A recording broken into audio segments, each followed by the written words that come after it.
بسم اللہ الرحمن الرحیم۔ السلام علیکم۔ بحشت کی ضمانت۔ ناظرین کرام، ایک مرد صالح روایت کرتے ہیں، میں ایک مسجد میں نماز ادا کرنے گیا، وہاں ایک عابد اور ایک تاجر پہلے سے موجود تھے۔ عابد دعا کر رہا تھا، باری تعالیٰ آج میں ایسا ایسا کھانا اور اس قسم کا حلوہ کھانا چاہتا ہوں۔ تاجر نے سنا تو دل میں کہا، اگر یہ مجھ سے کہتا تو میں اسے ضرور کھلاتا، مگر یہ تو بہانہ سازی کر رہا ہے، مجھے سنا کر اللہ سے دعا کر رہا ہے تاکہ میں سن کر اسے کھلاؤں، بخدا میں تو اسے نہیں کھلاؤں گا۔ عابد دعا سے فارغ ہو کر مسجد کے گوشے میں لیٹ گیا۔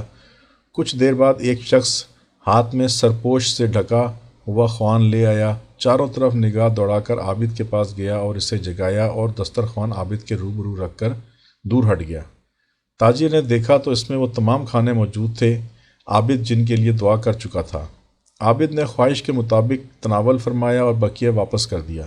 تاجر نے کھانا لانے والے شخص سے خدا کا واسطہ دے کر پوچھا، تم انہیں پہلے سے جانتے ہو؟ اس شخص نے کہا، بخدا ہرگز نہیں، میں ایک مزدور ہوں، میری بیوی اور بیٹی سال بھر سے ان کھانوں کی خواہش رکھتی تھی مگر مہیا نہیں ہو پاتے تھے۔ آج میں نے ایک شخص کی مزدوری کی تو اس نے مجھے 1 مسکال سونا دیا، میں نے اس سے گوشت وغیرہ خریدا اور میری بیوی کھانا پکانے لگی۔ اتنے میری آنکھ جو لگی تو میں نے حضور صلی اللہ علیہ وسلم کو خواب میں دیکھا۔ آپ صلی اللہ علیہ وسلم نے فرمایا، آج تمہارے علاقے میں ایک ولی آیا ہوا ہے، اس کا قیام مسجد میں ہے، جو کھانے تم نے اپنے بال بچوں کے لیے تیار کرائے ہیں ان کھانوں کا اسے بھی شوق ہے، اس کے پاس لے جاؤ، وہ اپنے اشتہا کھانے پینے کی خواہش کے مطابق کھا کر واپس کر دے گا، بقیہ میں اللہ تعالیٰ برکت عطا فرمائے گا اور میں تیرے لیے جنت کی ضمانت دیتا ہوں۔ خواب سے اٹھ کر میں نے حکم کی تعمیل کی۔ تاجر نے کہا، میں نے اس شخص کو اللہ تعالیٰ سے انہی کھانوں کے لیے دعا کرتے سنا تھا، تو نے ان کھانوں پر کتنا پیسہ لگایا؟ مزدور نے کہا، مسکال بھر سونا۔ تاجر نے کہا، کیا یہ ہو سکتا ہے کہ تو مجھ سے 10 مسکال سونا قبول کر کے اپنے اس عمل خیر میں سے مجھے 1 قیراط کا حصہ دار بنا لے؟ مزدور نے کہا، یہ ناممکن ہے۔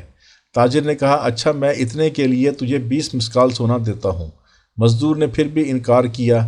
تاجر نے سونے کی مقدار 20 سے بڑھا کر 50 اور 100 مسکال تک پہنچائی تو مزدور نے کہا، واللہ جس شے کی ضمانت رسول اللہ صلی اللہ علیہ وسلم نے دی ہے، اگر تو اس کے بدلے ساری دنیا کی دولت بھی دے دے پھر بھی میں اسے فروخت نہیں کروں گا۔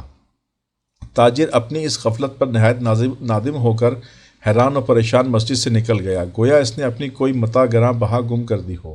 ناظرین کرام، اللہ تعالیٰ اپنی مخلوق سے 70 گنا زیادہ پیار کرتا ہے اس محبت سے جو ایک ماں اپنے بچے سے کرتی ہے، اور وہ اپنے ہر بندے کو اس کی زندگی میں ایسے ہی بے بہا مواقع عطا کرتا ہے، لیکن انسان اپنی کور چشمی، مال و دنیا سے محبت اور غفلت کے سبب ان عنایات کو دیکھ ہی نہیں پاتا، اور اگر دیکھ بھی لے تو اس کی عقل اور اس کی انا آڑے آ جاتی ہے، جیسا کہ تاجر کی عقل اور انا آڑے آ گئی اور پھر موقع گنوانے کے بعد بہت پچھتایا۔